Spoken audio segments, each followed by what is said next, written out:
चल चरणों की कल छम छम, उन चल चरणों की कल छम छम से ही था निकला नाद प्रथम।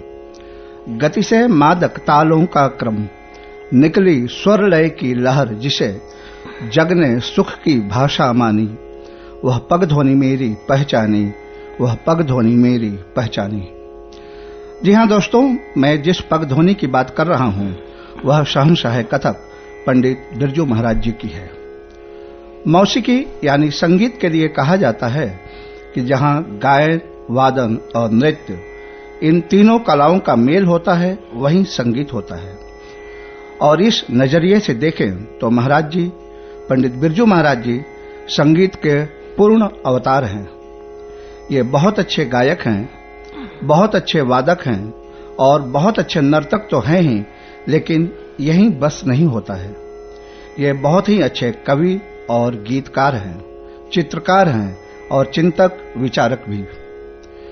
हमारी खुशनसीबी है कि आज महाराज जी आकाशवाणी की उर्दू सर्विस के रूबरू प्रोग्राम में पधारे हैं और हम उनसे उनके संगीत और जीवन के अलग अलग मुद्दों पर गुफ्तगू करेंगे। उनके साथ सुप्रसिद्ध कथक नृत्यांगना विदुषी शाश्वती सेन जी हैं, तबले पर श्री उत्पल घोषाल जी और सारंगी पर श्री कमाल अहमद जी। महाराज जी, मैं आपके साथी कलाकारों के साथ आपका स्वागत करता हूं। नमस्कार, प्रणाम। नमस्कार।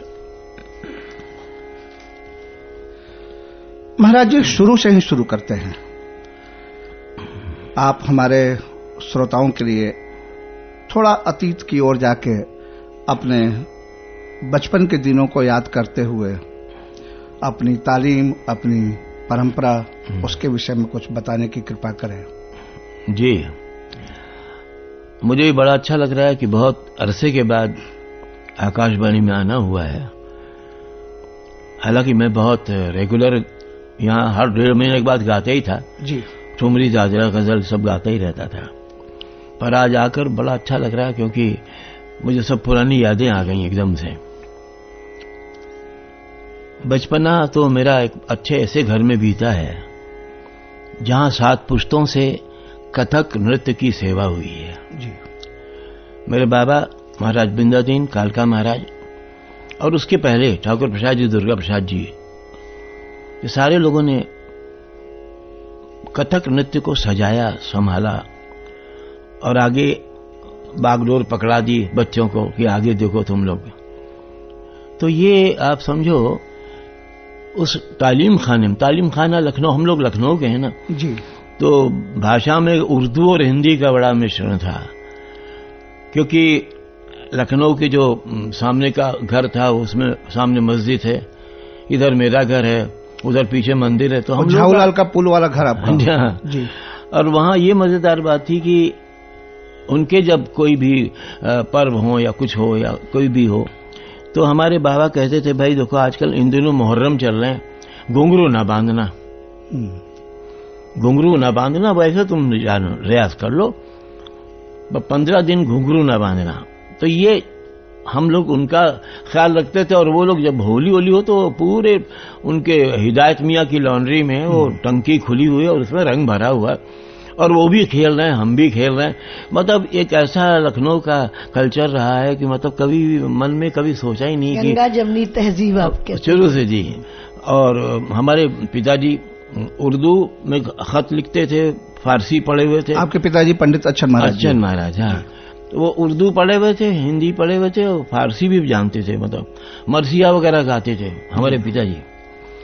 तो वहाँ की तालीम में मतलब ये कमाल रहा है शुरू से कि वहाँ जो लोग थे हमारे, जो उस घर में, और खास करके गौहर जान का बड़ा नाम हुआ जिन्होंने मेरे बाबा से तालीम ली।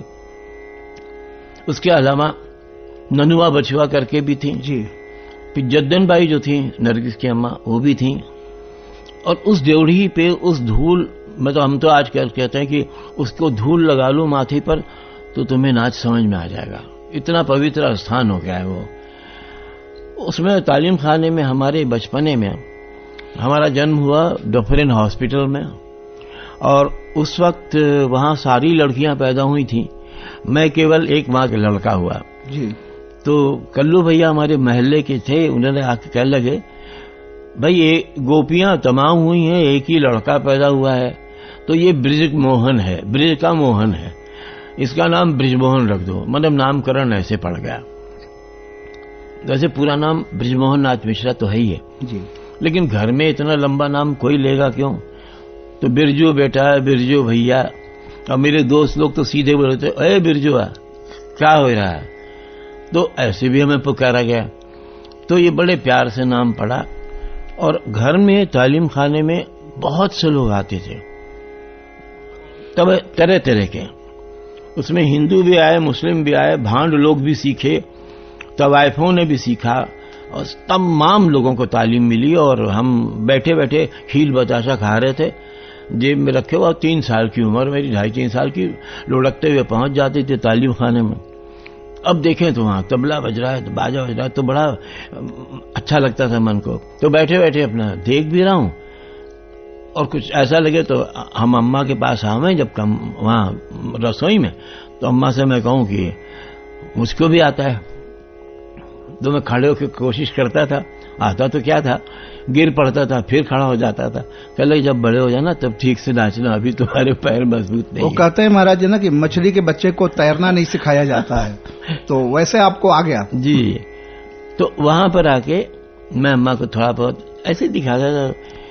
फिर धीरे धीरे समझ में भी आने लगा, और थोड़ा सा बड़ा हुआ मैं।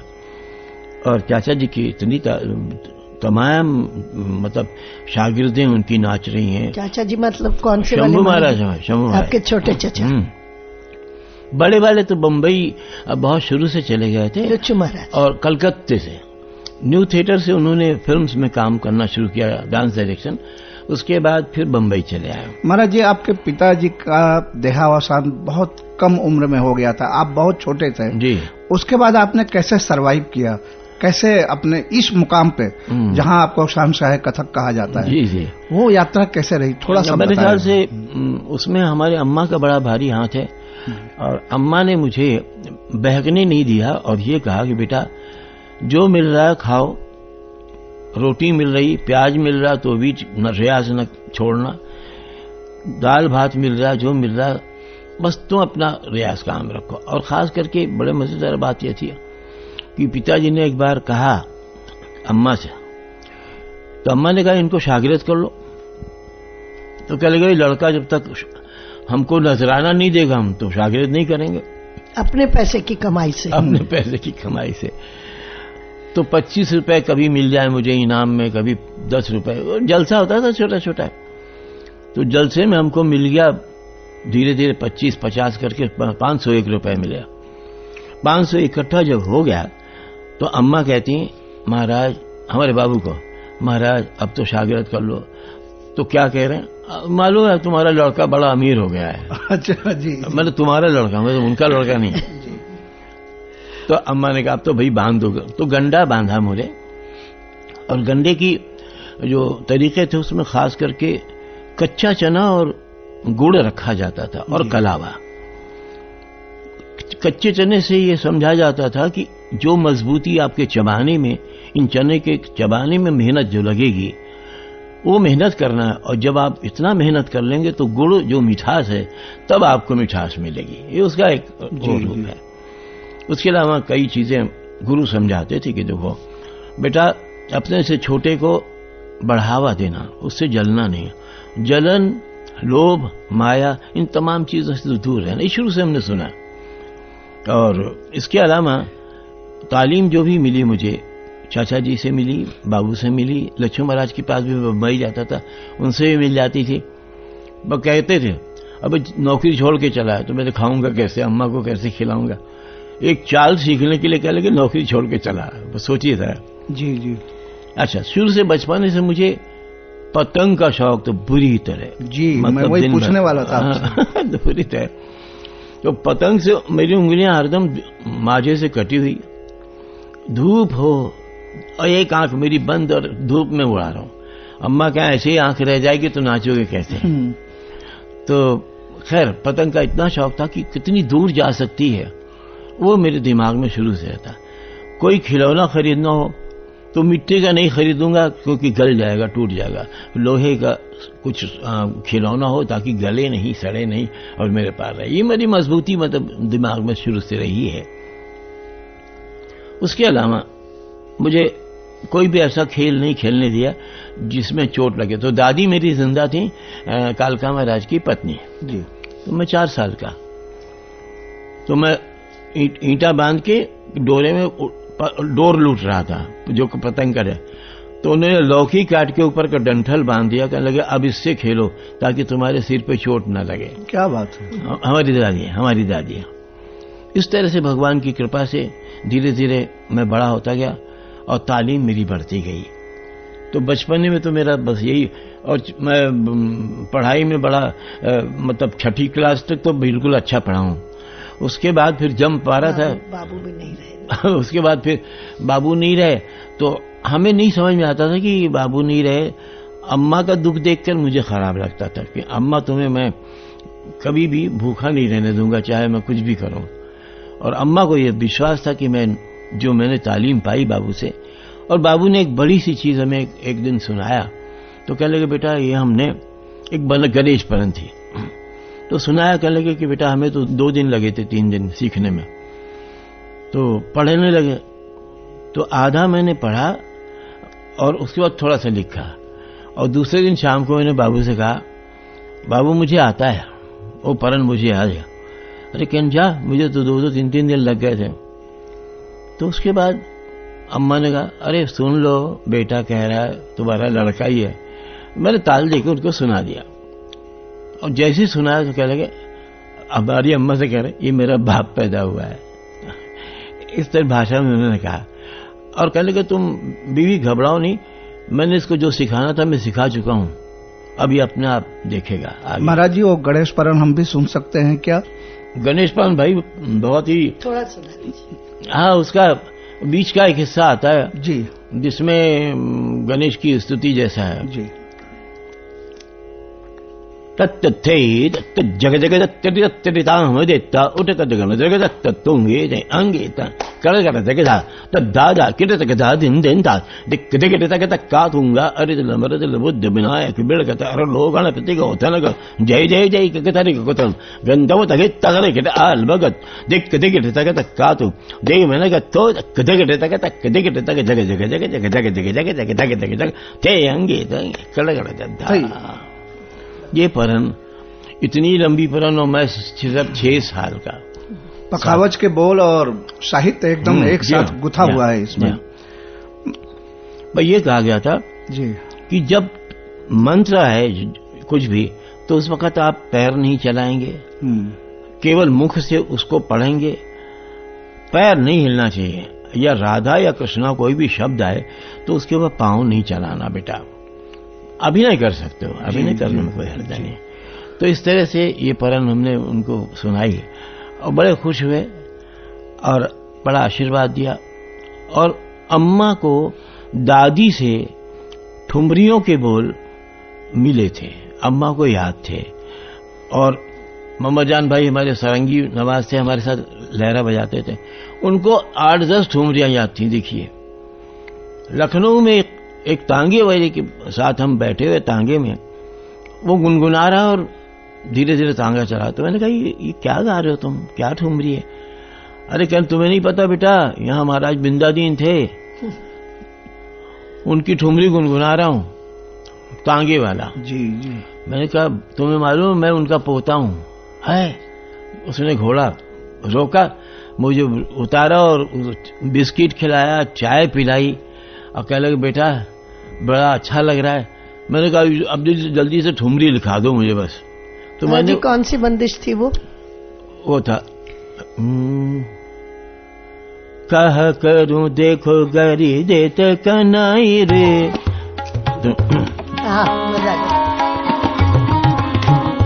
कह करूं देखो गरी देते कनाई रे, कह करूं दे गरी देते कन्हाई रे, कह करूं गरी देते कन्हाई रे, कह करूं दे गरी देते कन्हाई रे।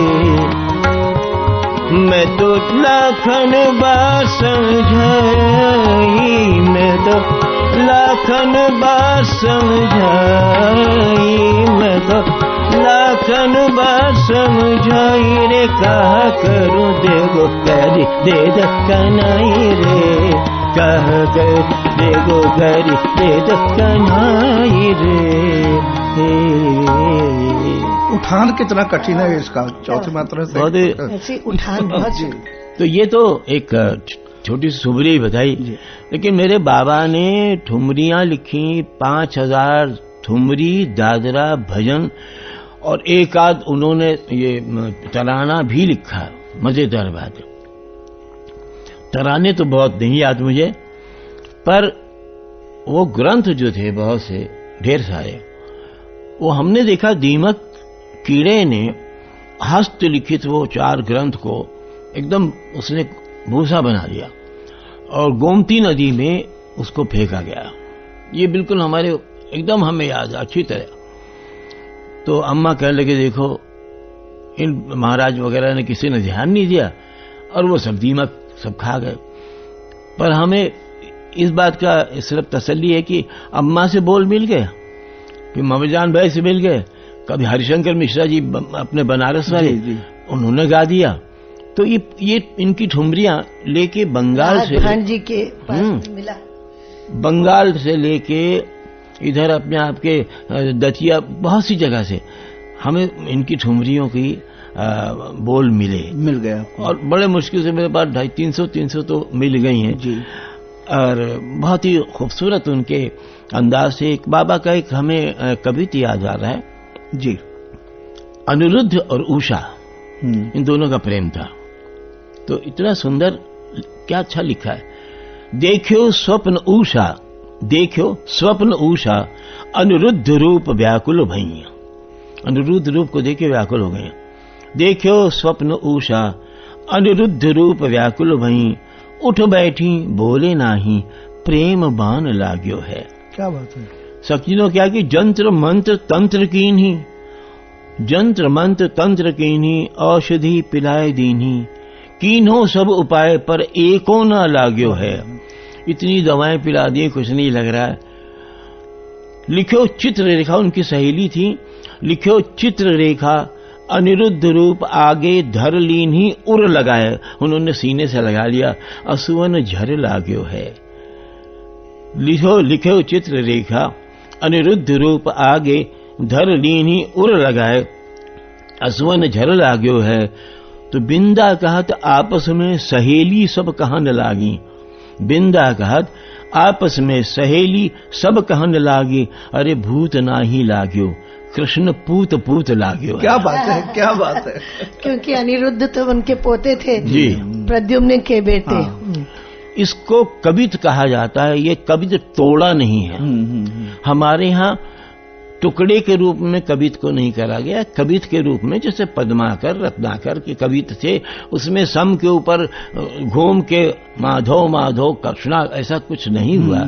मतलब कवित मतलब आप साहित्य प्रधान है, साहित्य प्रधान। तो इस प्रकार से बाबा ने बहुत सी ठुमरियां लिखी थी। बाकी अम्मा बताती थी कि महाराज जब अम्मा हमारी 13 साल की थी, बाबू हमारे 25 साल के थे। सुल्तानपुर हमारा ननिहाल सुल्तानपुर, वहां के हम लोग हैं। हमने कुएं से पानी भरा, हमने सीखा कैसे भरते हैं। हमने बैलगाड़ी भी चलाई कि कैसे चलती है, बल्कि बैल भागने लगा तो मैं रोक नहीं पा रहा था, मुझे बड़ी मुश्किल हो रही थी। तो गांव देखा और ये सब चीजें हमने समझी कि गांव क्या है, कुआं क्या है, तालाब क्या है। और फिर मैंने सोचा गोपियां भी तो ऐसे ही आती होंगी मटका लेकर पानी भरने, ऐसे ही जाती होंगी पनघट पर और कृष्ण रोकते होंगे। तो उससे अनुभव मुझे उन तमाम भावों का हुआ। आपने जीवन से बहुत कुछ सीखा, समाज से बहुत कुछ सीखा, जी। देख देख कर बहुत कुछ सीखा जी महाराज जी। सीखा ही नहीं महाराज जी, आपने उसको इम्प्लीमेंट भी किया अपने नृत्य में, उसको जी। एक बहुत बड़े तरह से आपने समावेश उसका किया, नेचर और समाज और जो भी। जी बहुत सी चीजें ऐसी हुई कि देखिए नाद जो है सबसे मेन बात। नाद हर पशु पक्षी ह्यूमन हर एक के अंदर नाद का तो संचार है। नाद के बगैर जीवन ही नहीं है। और लय। लय तो मैं तो अक्सर जब अपने प्रोग्राम में कहता हूं, अरे चाहे डॉक्टर की कॉन्फ्रेंस हो चाहे साइंटिस्ट की हो, मैं कहता हूं तुमसे ज्यादा सबसे ज्यादा लय तुम जानते हो। इसलिए जानते हो कि बीमार जब पड़ जाता है तो आप दौड़ते हैं और पहले तो आप उसकी नब्ज पकड़ते हैं, हाथ के ऊपर देखते हैं उसकी धुक धुक क्या है जी। उसके बाद आप आला लगा के देखते हैं कि उसकी डिटेल कैसे है, हार्ट बीट।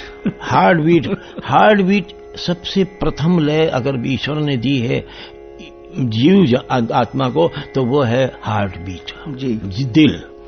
उसी से उसने जागृत हुई है कि ये एक ऐसी लय है जो प्रभु ने दी है और जब तक रहेंगी वो बचती रहेगी। तो मेरा तो ये दिखाई मुझे पड़ा कि देखो नाच बड़ा छोटा सा शब्द है, नाच। दुनिया नाचती है अलग अलग ढंग से। नाच यानी एक मूवमेंट, हर आदमी नाचता है। समंदर नाच रहा है, बरसों से नाच रहा है, एक करवटें ले रहा, बड़े विकराल रूप में भी नाच रहा, हल्के रूप में भी नाच रहा। हवाएं भी नाच रही और हवाओं के थपेड़े में पखावज की तरह पेड़ भी नाच रहे हैं, फूल भी नाच रहे हैं, अपनी पृथ्वी नाच रही है, चंद्र नाच रहा, ग्रह नाच रहे हैं। कौन नहीं नाचता? हमारे भगवान कृष्ण और शिव तो नाचे थे। सारी सृष्टि नाचती है। तो मुझे तो भाई सृष्टि नाचते हुए दिखती है। हर आदमी का चलना फिरना बैठना उठना लगता है हर चीज तो लय में है, कुछ बगैर लय के है नहीं।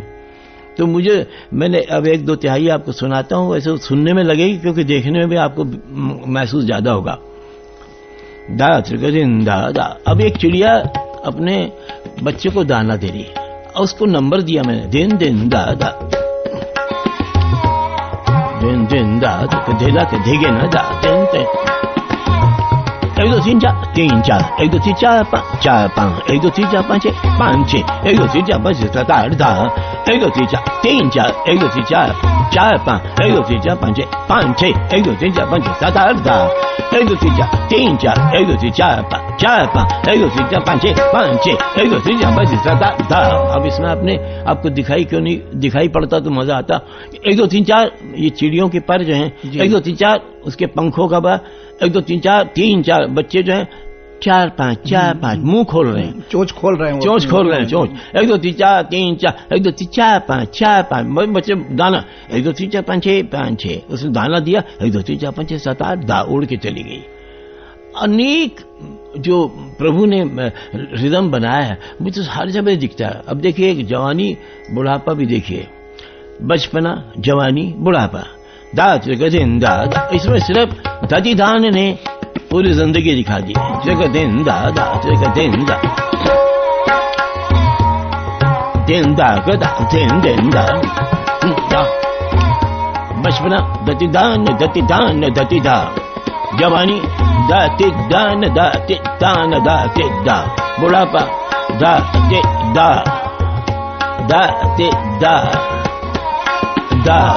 दा।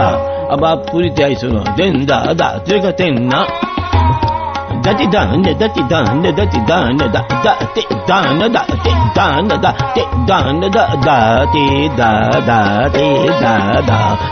दा। इसमें जिंदगी के तीनों हिस्से हैं, बचपना जवानी बुढ़ापा। तो वो जो तो हर चीज प्रभु की जो गतियां हैं वो तो सब में दिखती हैं, एक जगह नहीं। एक महाराज जी वो चालों की आपकी है कुछ अलग जंतु। गाय, अब मैं अमेरिका में कर रहा तो गाय कहने से काऊ बोलते ना जी, हाँ तब तो ठीक है था। तो गाय बोलने से आदमी समझे वो। हाँ लुक दिस गाय, तो मैंने कहा वो लुक दिस गाय नहीं भैया, गाय काऊ।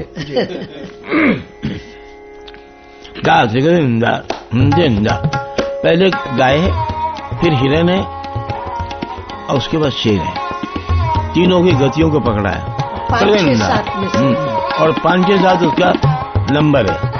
दिन दादा 1 2 3 4 5 6 7 1 2 3 4 5 6 7 1 2 3 4 5 6 7 1 2 3 4 5 6 7 1 2 3 4 5 6 7 1 2 3 4 5 6 7 1 2 3 4 5 6 7 1 2 3 4 5 6 7 2 3 4 5 6 7। अभी तीनों गतियां हैं इसमें।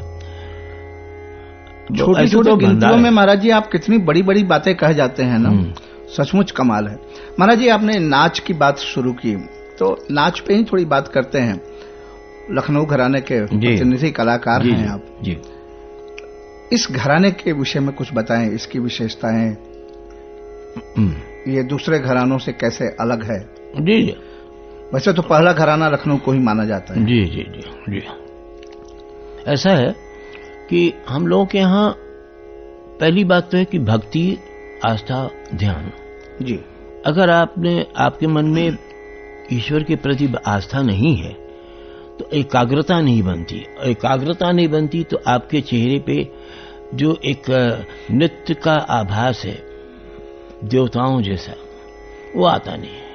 फिर केवल आप व्यावसायिक होते हैं कि आप 10 ठो चक्कर लगा लें, दूर से पैर पटक रहे हैं और लोग ताली बजा में तमाशा हो रहा है। उसको तमाशा कहते हैं, उसको नाच नहीं कहते हैं।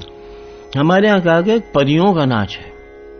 इतना खूबसूरत नाच होता है कि जैसे कहते हैं कि अच्छा क्योंकि हम लोग लखनऊ के हैं तो मिजाजदारी जो एक शब्द है ना उर्दू का, मिजाज बना नहीं नाचने खड़े हो गए। पहले खड़े होके मिजाज तो बनाओ, पहले दिखाई तोड़े आंखों में क्या मिजाज, क्या सुरूर है। ये जरूरी नहीं कोई नशा पी ले, आंखों में सुरूर तो आपके मन का है, अपने दिल का है। तो सुरूर आंखों में जब आता है और आप तब पलक खोलते हैं तो लगता है आहा एक दुनिया दूसरी शुरू हुई है। लखनऊ के शौकीन लोग किस तरह चिकन का कुर्ता सिला हुआ पहन रहे हैं, पान की कैलोरी कैसे खा रहे हैं, इतर की सुगंध ले रहे हैं, ये तमाम शौक की वजह से नवाब वाजिद अली शाह के दरबार में रहने के कारण मेरे बाबा वगैरह ने उस नफासत नजाकत को सीखा। गति तो थी, तेजी थी, लेकिन सुंदरता खोई नहीं। सबसे बड़ी बात हमारे लखनऊ की है। और उसके बड़ी तहजीब, पढ़ंत के अंदर भी तहजीब होना चाहिए। चिल्ला के बदतमीजी नहीं होनी चाहिए जी। पैर की तत्कार होनी चाहिए, पैर टांगों की आवाज, पैर की आवाज धड़क धड़क रहे वो होनी चाहिए।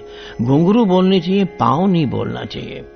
ये तमाम चीजें की जो तमीज जिसको कहते हैं, बड़ा तमीज सीखा गया नाच के अंदर कि नवाब या राजा के जब सामने देखे तो ऐसा उसको अच्छा लगे कि क्या एकदम सुरूर आ रहा है, एक आराम मिल रहा है हमारी आंखों को और कष्ट नहीं हो रहा। जी जी। तो लखनऊ की खासियत तो ये रही। और उसके बाद क्या होता है कि देखिए म्यूजिक और डांस ये सब हवा में उड़ते हैं। अब हमने देखा राग भूपाली यहां से लेके इंडोनेशिया, थाईलैंड, ये तमाम जगह, बर्मा, डन डन डन टंग टंग टंग टंग टंग, साज बदल जाते हैं पर भूपाली बजता है। इसी तरह नाच उड़ के पाकिस्तान में भी चला गया, राजस्थान में भी चला गया। बहुत से लोग संगत करने वाले भी नाचने लगे। जी। संगत करने वाले भी नाचने लगे। यहाँ तक कि अगर जैसे कि अब हम कहें कि उत्पल जी थोड़े दिन में डांस सिखाने लगेंगे तो कोई ताजुब नहीं, क्योंकि उत्पल जी कहेंगे अरे वो थई जो महाराज ने ऊपर मारी थी, लेकिन थई कितनी ऊंची थी, कितनी ये इसके मतलब नहीं, थई ऊपर है। तो कहने का मतलब कि आजकल तो ऐसे लोग भी बहुत से हैं जो नाच सिखा रहे हैं। तो बड़ा खतरा पैदा हो गया कि ऐसे लोग ना सिखाएं तो ज्यादा अच्छा है।